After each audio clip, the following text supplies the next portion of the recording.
second part है बच्चे A inverse find out. Now as we know that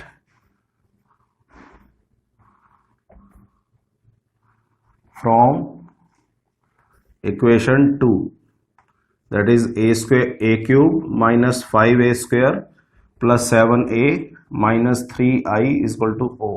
आपको पता है इनवर्स कैसे निकालते हैं. इनवर्स निकालने के लिए जो भी आपके पास इक्वेशन बची उसको आप ए इनवर्स से दोनों तरफ प्री मल्टीप्लाई करते हैं. तो बाय इट्स इक्वेशन 2 योर, तो बाय प्री मल्टीप्लाइंग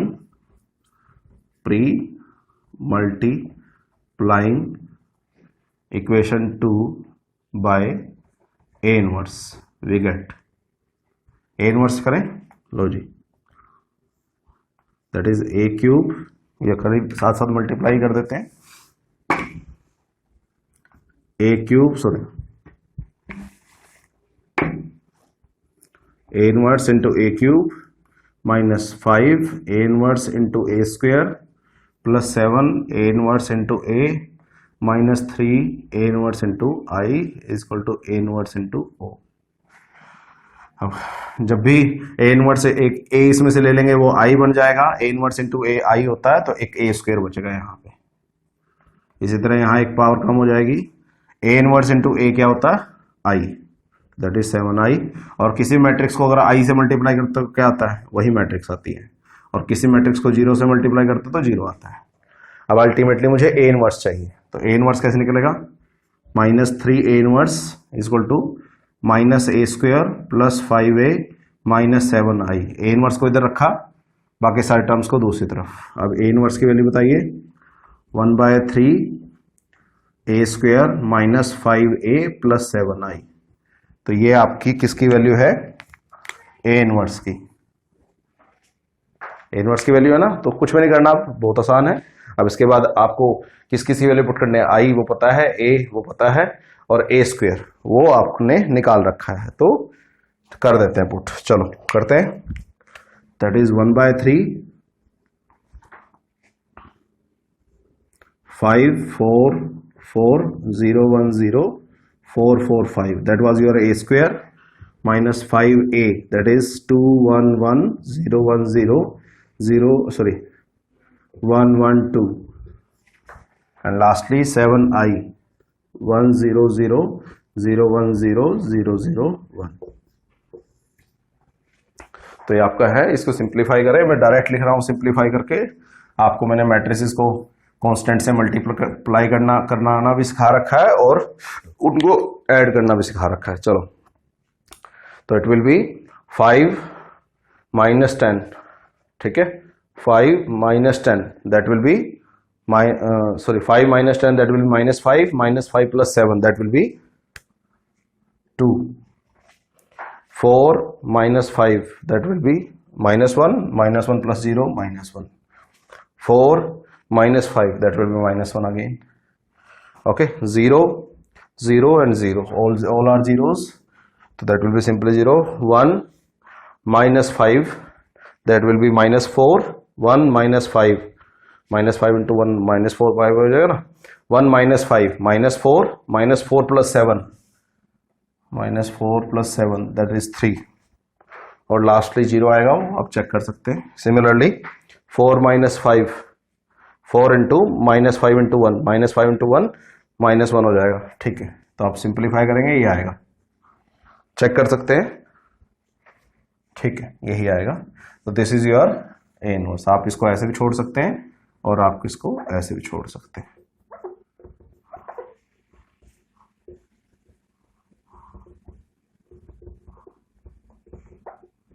तो this is your A inverse. तो A inverse that's your answer. तो that's how we are suppose to find A inverse. A inverse के लिए कुछ नहीं किया, जो आपके पास एक सेटिस्फाइड इक्वेशन थी उसको आपने सिंपली ए इनवर्स से मल्टीप्लाई करना है. ए इनवर्स की टर्म को उधर रखना, बाकी सारे टर्म्स को दूसरी तरफ, और जस्ट कर लिया. और बाकी जो वैल्यूज चाहिए आई, ए और ए स्क्वायर पुट कर दीजिए, you will get your answer. बहुत ईजी सा है. तो कई बार क्वेश्चन में कहते हैं कि वेरीफाई करना नहीं बोलते, सिर्फ ये बोलता है for this particular matrix find the value of A inverse by using केले हैमिल्टन थ्योरम. तो इसको यूज करके यहाँ यूज कर चुके हैं हम। उसके बाद डायरेक्ट आप ए इनवर्स के लिए प्रोसीजर स्टार्ट कर सकते हैं, क्योंकि वेरीफाई नहीं बोला हुआ है, बोला हुआ तो आपको करना पड़ेगा। ओके, तो अब नाउ मैं फोर्थ पार्ट पहले कर रहा हूं, ए की पावर -2 निकालना, ठीक है, उसके बाद वो वापस आएंगे, ठीक है। तो मैं फोर्थ पार्ट में चेंज कर रहा हूं इसी में, ठीक है। Now pre multiplying equation 2 by, आपको ए की पावर -2 निकालना है।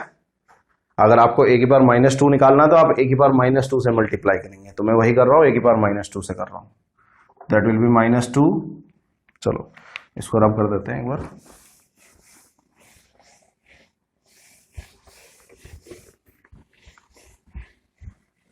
ठीक है। I am starting with the fourth part first. तो as we know that from the equation 1 this is the already derived equation. Now अब आपको ए की पावर -2 निकालना है, तो आप ए की पावर -2 से दोनों तरफ मल्टीप्लाई करेंगे, प्री मल्टीप्लाइंग। तो क्या आएगा, ए की power -2 into A cube -5 A की power -2 into A square plus 7 A की पावर -2 इंटू ए -3 ए की power -2 into I equal to A की पावर -2 इंटू ओ। सो करिए पावर सिंपली एक तरह से आप ऐसे ए की पावर -2 इंटू ए की पावर 2 न्यूट्रल हो जाएगा, ए बचेगा यहाँ सेम पावर है प्लस माइनस में, तो आई बचेगा, ए की पावर -2 इंटू ए। यहाँ एक पावर कम है मेरे पास, ए की पावर -2 फालतू है, यहाँ पे जब मल्टीप्लाई करेंगे किसी भी मैट्रिक्स को ए की पावर 1 से करेंगे तो ए की पावर -2 बचेगा, और ओ से करेंगे ओ बचेगा। अब मुझे अल्टीमेटली ए की पावर -2 निकालना है, तो ए की पावर -2 -3 ए की power -2 will be -a plus 5i -7 A inverse. अब उसके बाद ए की पावर -2 क्या बचा, 1/3 a minus 5i plus 7 A inverse. तो क्या दिक्कत है इसमें, जैसे पिछला क्वेश्चन किया था, अब ए की पावर -2 की वैल्यू निकल चुकी है। अब अल्टीमेटली क्या क्या वैल्यू चाहिए ए की पावर -2 निकालने के लिए, क्या क्या चाहिए, एक a चाहिए वो तो पता है, एक i चाहिए वो भी पता है, एक a इनवर्स चाहिए वो हम निकाल चुके हैं।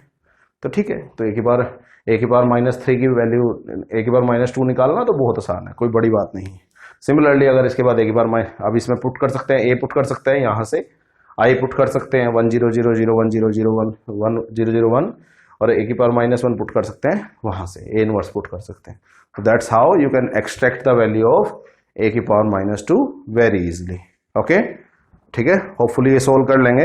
इसी तरह ए की पावर -3 चाहिए होगा तो आप किससे प्री मल्टीप्लाई करेंगे, ए की पावर -3 से, उसको सिमिलरली सोल्व करेंगे, जो जो वैल्यू यहां मांगेगा वो पुट कर दीजिए, बाकी छोड़ दीजिए, खत्म, ठीक है। Now we are only pending with the value of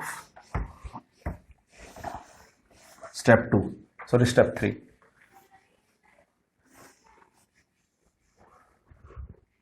now we are pending with third part, that is find the value of, आपने एक पोलिनोमियल दे रखा आपको उसकी वैल्यू निकालनी है। तो मैंने बताया था ये 2 क्रॉस 2 मैट्रिक्स में जिसकी वैल्यू निकालनी है, ठीक है जी, किसकी वैल्यू निकालनी है, ए की पावर 8 -5 ए की power 7 plus 7 A raised power 6 minus plus A की power 4 -5 A cube plus 8 A square -2a plus आई।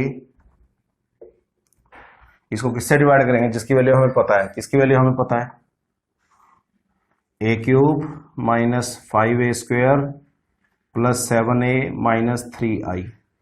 तो जिसकी वैल्यू हमें पता है दैट इज इसकी, ए cube -5a square plus 7a -3i कितनी पता है, 0 ओ, उससे हम किसको डिवाइड कर देंगे, जिसकी वैल्यू हमें निकालनी है। तो सिंपली, तो बड़ी इक्वेशन को ऑब्वियसली बड़ी को ही डिवाइड कर सकते हैं छोटी से, तो हम इसको डिवाइड करें। तो फर्स्ट टर्म से डिवाइड करेंगे तो क्या बचेगा, ए की पावर 5, ठीक है। तो करें, ए की power 8 -5 A raised power 7, A की पावर 5 से करो plus 7 A raised power 6 -3 A raised power 4, sorry I'm missing one term, sorry.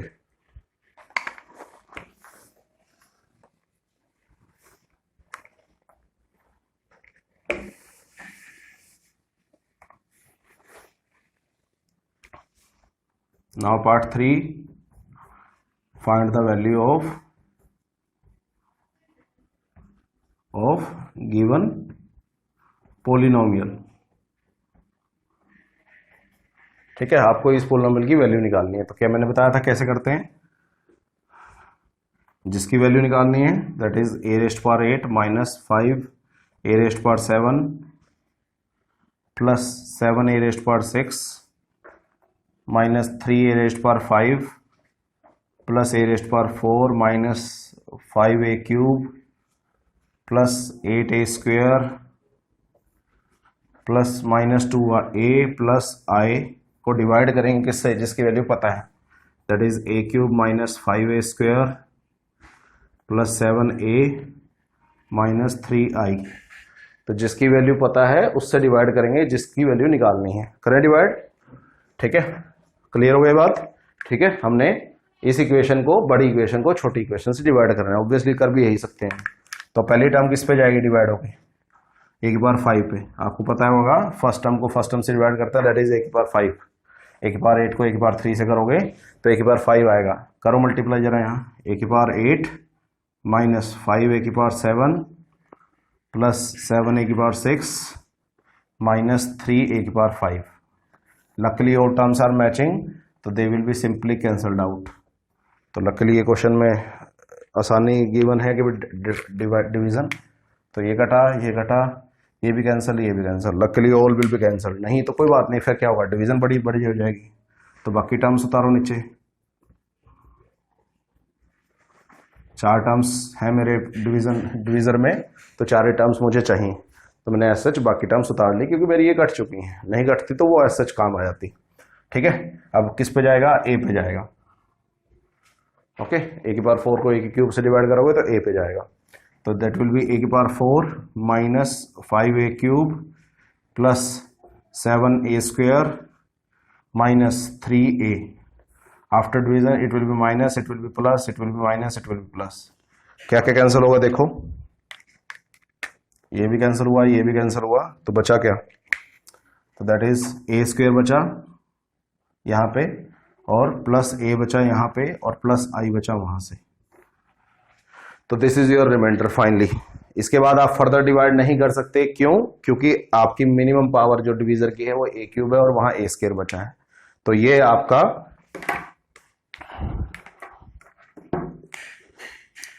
Quotient आ गया और ये आपका रिमाइंडर आ गया। ठीक है, हम इसको इक्वेशन 3 मान लेते हैं जिसकी वैल्यू हमें निकालनी थी। ओके, तो करें नाउ एक गिवन इक्वेशन